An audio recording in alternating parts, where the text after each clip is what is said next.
Hello and welcome to WION Live Broadcast. I'm Nick Harper from Washington DC. Let's begin with the top stories of the hour.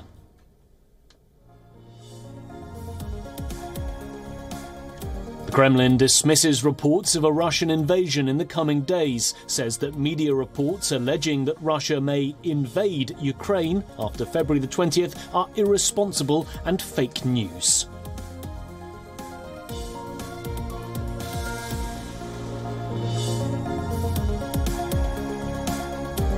Moscow asserts that after completing drills in Belarus, Russian military units will return to home bases.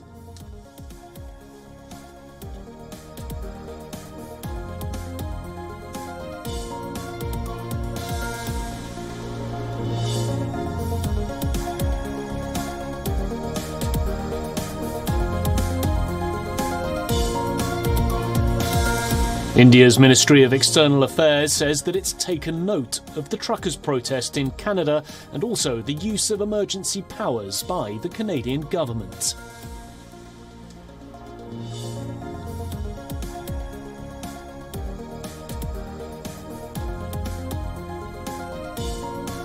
Iran's Supreme Leader, Ayatollah Ali Khamenei, reiterates that his country is not seeking a nuclear weapon amid signs of a breakthrough in nuclear talks.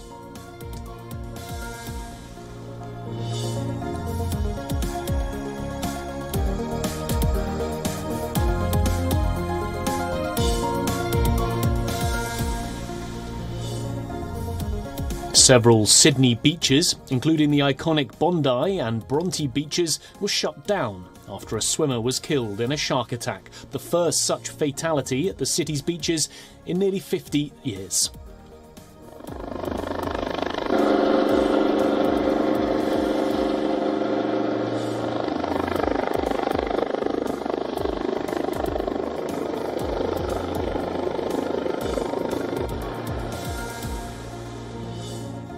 Okay.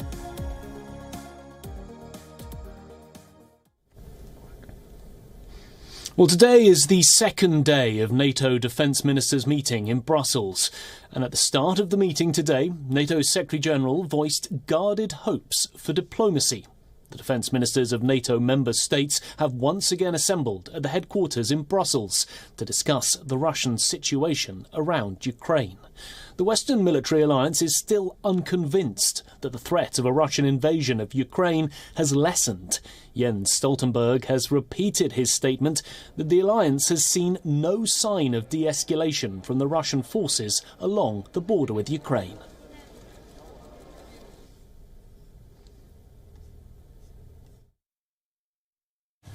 So we are concerned that Russia is trying to stage a pretext for an armed attack against Ukraine. It is still no clarity, no certainty about the Russian intentions. We don't know what will happen, but what we do know is that Russia has amassed the biggest force we have seen in Europe for decades in and around Ukraine. If Mr. Putin is serious about achieving that sort of outcome, he will find in the United States and in this alliance no better or more serious interlocutor. And if he's not, as his deeds thus far tend to indicate, it will be clear to the entire world that he started a war with diplomatic options left on the table. It will be Mr. Putin who will bear the responsibility for the suffering and the immense sacrifice that ensues. The defence ministers of Georgia and Ukraine have joined the NATO meeting remotely. Earlier, there were reports of an open fire incident inside Ukrainian territory. The Russian-backed separatists in eastern Ukraine had accused the Ukrainian government forces of opening fire 4 times in the past 24 hours. But Ukraine's military has denied these accusations, saying that it was the rebels who shelled the Ukrainian military. Meanwhile, the Russian Foreign Ministry has dismissed the NATO meeting, stating that they are no longer interested in the statements made by NATO's Secretary-General Jens Stoltenberg. Speaking at the weekly news briefing in Moscow, the spokeswoman Maria Zakharova mocked Stoltenberg, calling him NATO's downed pilot.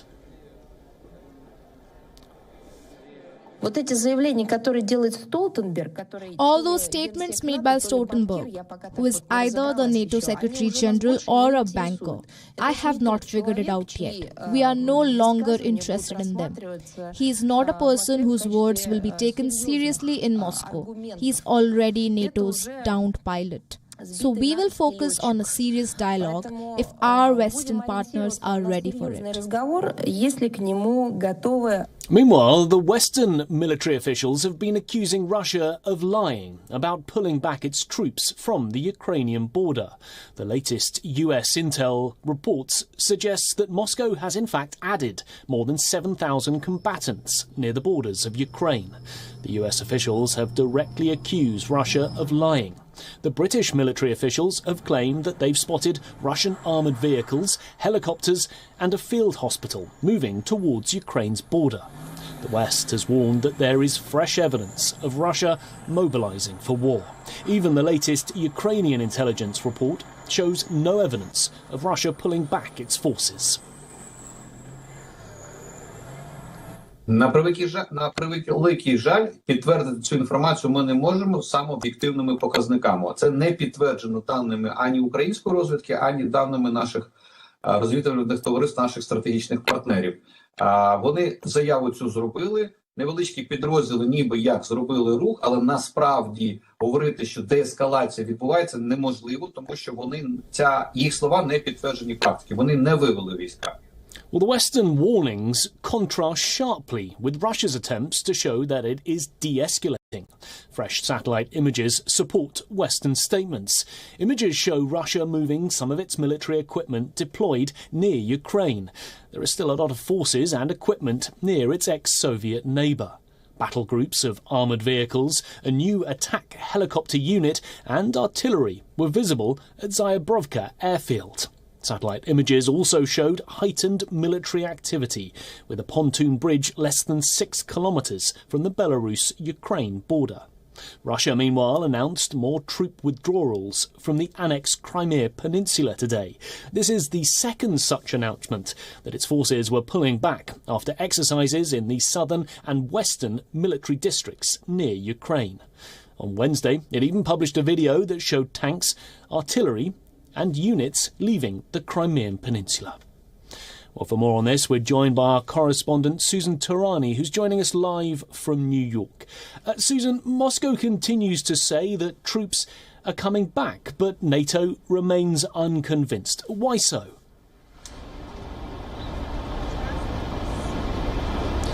Well, we've been hearing for at least a couple of days from US and NATO officials that it has evidence that not only is Russia not pulling back, but it's actually increasing its forces on the Ukrainian border and also sending in blood supplies and building field hospitals. During a press conference that we just heard, part of Secretary of Defense Lloyd Austin said that in many ways this, meaning the Russia troop buildup, brings Russia troops at NATO's steps. We will, if we must, defend every inch of NATO territory. There is no reason that it should come to this. He also said that Ukraine has not threatened any country, and that's why that Russia should not.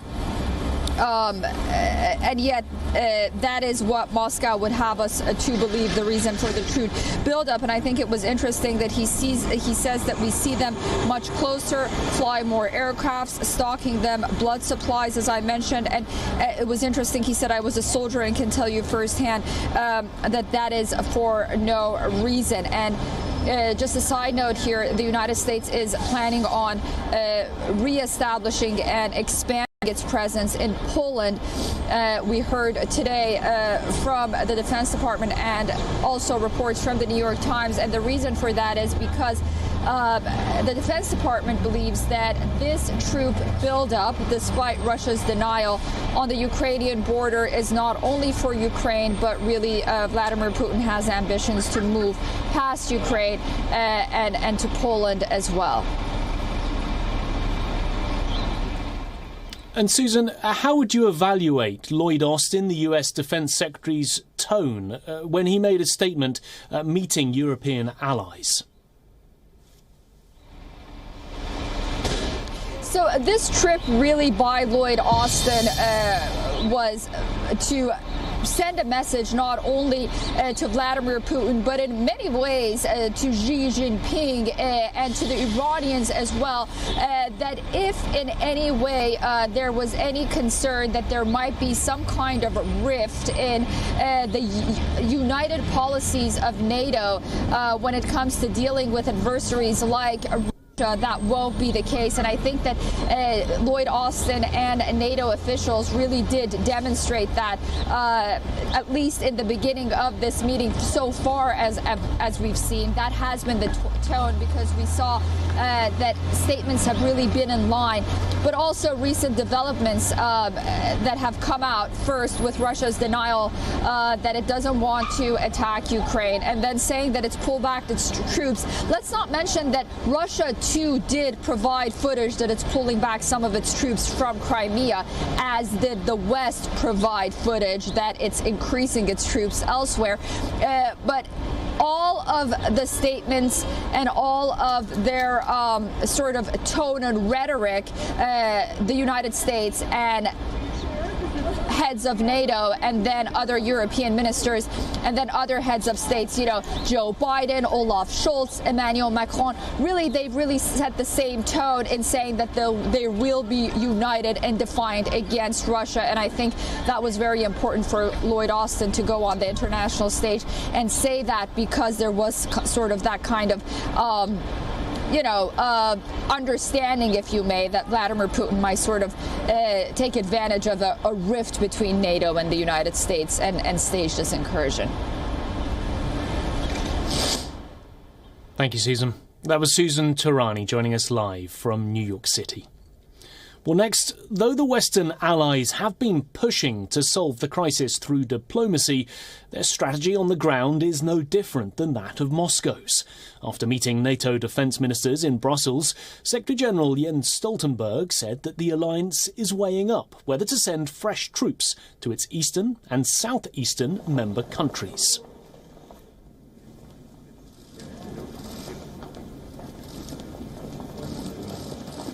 Today, ministers decided to develop options for further strengthen NATO's deterrence and defence, including to consider establishing new NATO battlegroups in Central and Eastern and Southeastern Europe. In the latest build-up from the West, the United States is all set to deploy additional forces to Europe amid tensions.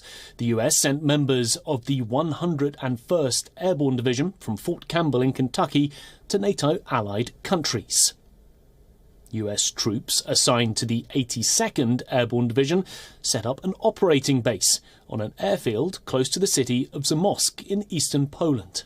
The troops are among thousands being deployed by the United States to Poland to reinforce allies on NATO's eastern flank.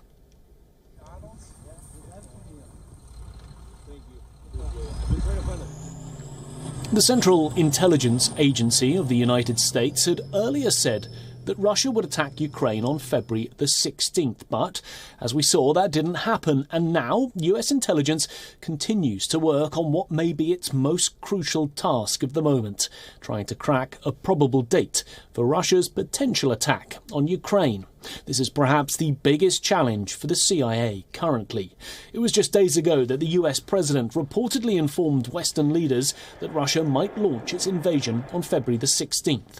But it was US National Security Advisor Jake Sullivan who spoke of a full Russian invasion of Ukraine before the end of the Beijing Winter Olympics on the 20th of February. This at a White House press briefing last week. Sullivan said, and I quote, "I will not comment on the details of our intelligence information, but I do want to be clear. It could begin during the Olympics, despite a lot of speculation that it would only happen after the Olympics." And that's why it is February the 20th that is worrying the CIA and Russia experts in the United States. That date happens to be the last day of the Winter Olympics in Beijing. Speculation is rife that Putin wouldn't launch an invasion before the closing ceremonies to keep Chinese leader Xi Jinping happy. Interestingly, February the 20th is also when the largest military exercise since the Cold War is scheduled to end. Moscow and Minsk have promised Putin's troops would head home. But NATO has already dismissed Moscow's claims of a Russian army retreat as false. The Munich Security Conference also ends on February the 20th. Leaders like US Vice President Kamala Harris, US Secretary of State Antony Blinken and Ukrainian President Volodymyr Zelensky will be participating in person at the summit. For the Kremlin to attack Ukraine when their head of state is abroad could prove to be the ultimate humiliation. Interestingly, no Russian official is attending the transatlantic gathering. US officials have also warned of Russians' plans to conduct a nuclear exercise in mid-February, not just as a show of force to the United States, but to couple the invasion with the drill. Many, including Ukraine, believe that the US is only drumming up the war rhetoric. In an interview with WION, that is what Ukraine's envoy to India had to say.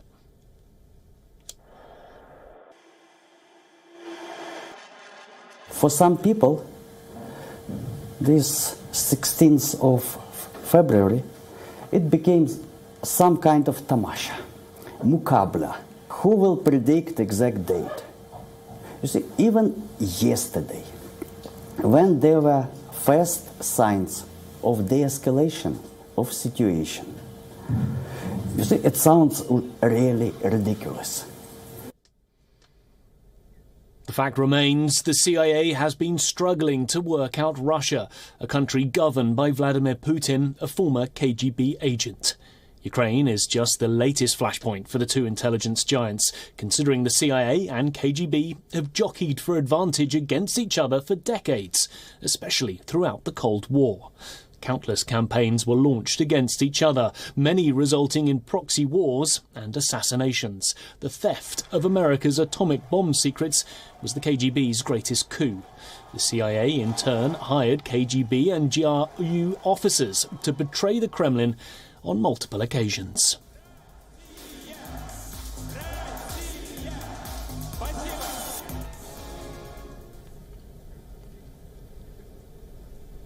The hunt for the great white shark is on. Australian authorities have deployed baiting lines, drones are scouring the ocean from the air, spotters have left in boats, all to try and find one shark that mauled and killed a swimmer at a popular Sydney beach. This is the first fatal shark attack in Sydney since 1963. The attack has rocked beach communities in Sydney's east, where being in the water is part of everyday life. Whales, dolphins, rays and several species of shark live along the coast. It's not uncommon to spot mammals in the water or to hear the ringing of shark alarms, urging everyone back to the beach. But the recent attack has shocked the community. Major beaches have been closed and an ocean swimming race has been postponed.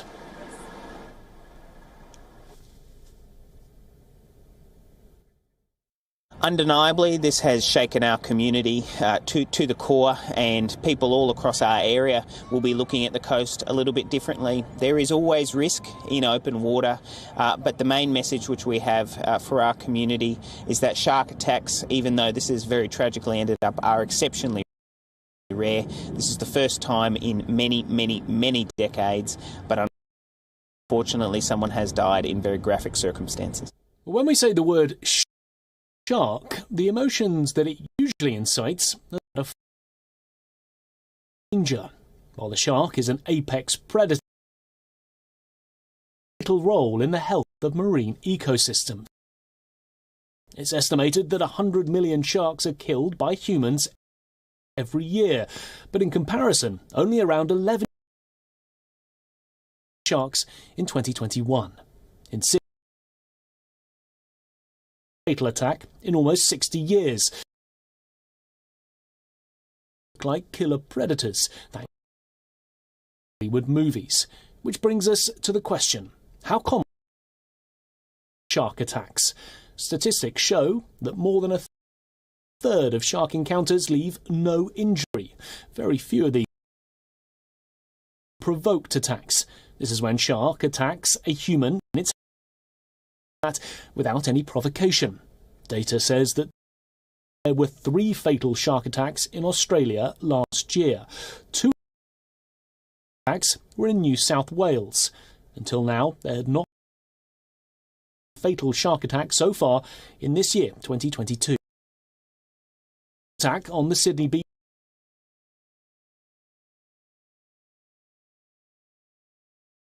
Marine biologists suggest that such brutal attacks are very from a shark bite in Sydney was in 1963. The individual was bitten by a bull. Buddhists in Thailand have commemorated Macha Bucha Day at one of the country's main temples just north of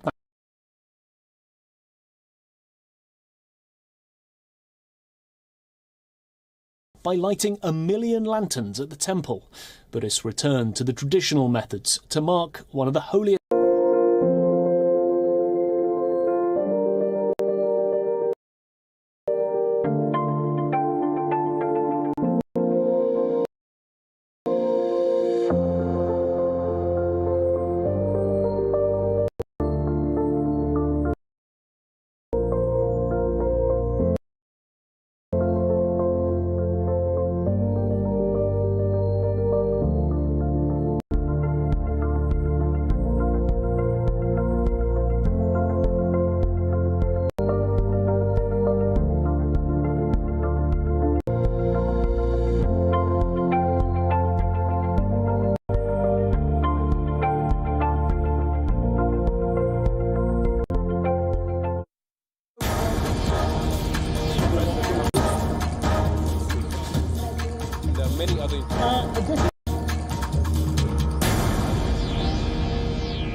From our